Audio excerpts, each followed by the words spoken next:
Considering perfect order of the universe, there must have been extremely sensitive values in motion during the expansion of the Big Bang.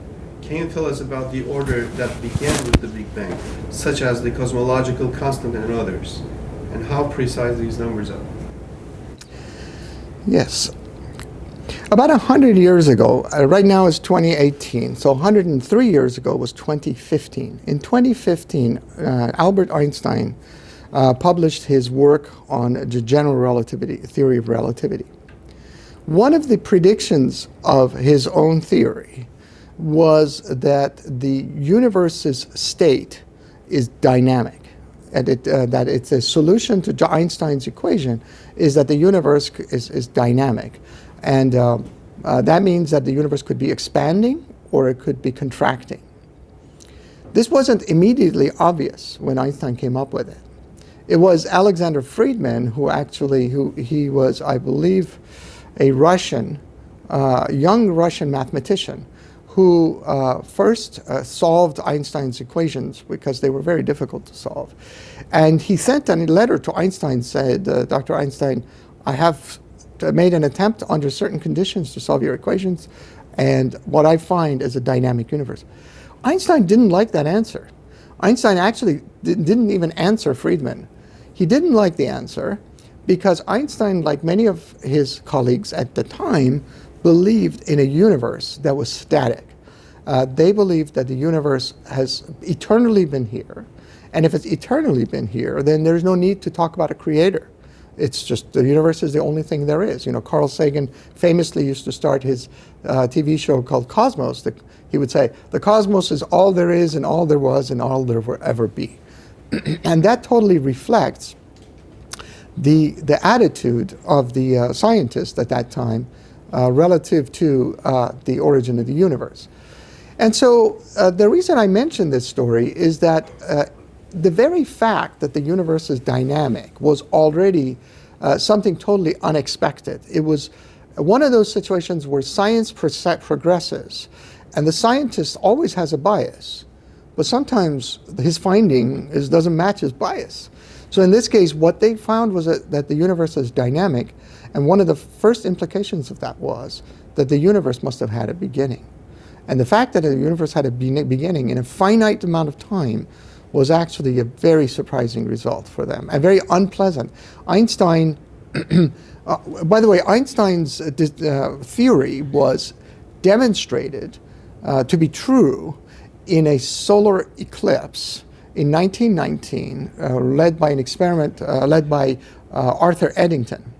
Eddington was Einstein's friend, and he actually was a very big advocate of general relativity. He would go around giving lectures on Einstein's relativity theory. And then he came up with a brilliant experiment in which he was measuring how much does the angle at which the star appears change if the star comes near the sun. Well, that is very difficult to look for a star near a sun because the sun's so bright. But the moon is so fantastically matched to the sun in the sky. Something very surprising. Most people don't appreciate this, that the moon on the sky is the same size as the sun on the sky. The moon is 400 times smaller and it's 400 times closer. It's a very strange coincidence. But what the moon being that size allows us to do is to do an experiment in which we can test general relativity. Because the moon completely makes a perfect eclipse. That allows me to see the sun, the star. And now I can see that the star looks like it's coming from a bigger angle due to the Einstein relativity theory. That experiment was done in 1919, and that was the experiment that made Einstein famous, and the whole world became excited about relativity. But a consequence of relativity was that the universe is expanding. And Eddington, the man who actually made the discovery, so disliked the answer that he said that he found the idea of a beginning to the universe as philosophically repugnant. It's very interesting. You know, scientists, you think of the picture of the scientists as, you know, they're very logic-driven, they don't have any bias, they just follow the evidence where it leads. Well, most don't. And Eddington was very frank about it. You know, he finds it philosophically repugnant that the universe would have it.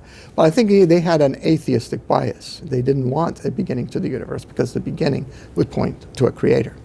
So this is all the story of a beginning to the universe. And that now we associate with the Big Bang. So not only was there a beginning, by the way, the word Big Bang itself is a derogatory term. It was a way of mocking this theory by people who didn't want there to be a beginning to the universe. And it was Fred Hoyle who came up with this in a radio program. At any rate, so not only now we recognize that beginning as when we call it the Big Bang, but we now see that the properties of the Big Bang are very fine-tuned. So for example, the universe appears to have a level of orderliness in the distribution of matter in space that is very hard to explain. It seems like the level of orderliness or the entropy is a very improbable level. Roger Penrose, who is a very famous physicist, computed that probability as being of the order of 1 to the 1 over 10 to the 123rd power. Very exceedingly, unbelievably small number. So there is some very special things going on in the way the universe is set up, just in terms of matter and energy and its condition. For example, in a universe that's dynamic, you could have a situation where there is so much matter and so little energy that the matter basically, at first there is this expansion and then there's this collapse. Or you could have it that there is so much energy that there is expansion and there is no collapse ever. It goes forever, farther away. Where we find ourselves is we are exactly at the boundary of, very close to the boundary, where at infinity there is zero energy or zero motion. Except now, since 1998, there is a possibility that we are just a tiny bit more energetic than that. And this is this thing that they call dark energy. And it's still completely not understood. So all of this kind of points to the fact that, first of all, there is a lot more to learn, and the other, that the universe, far from being something that could fit in a standard, simple, static, self-existent narrative, it's very contingent on a creator.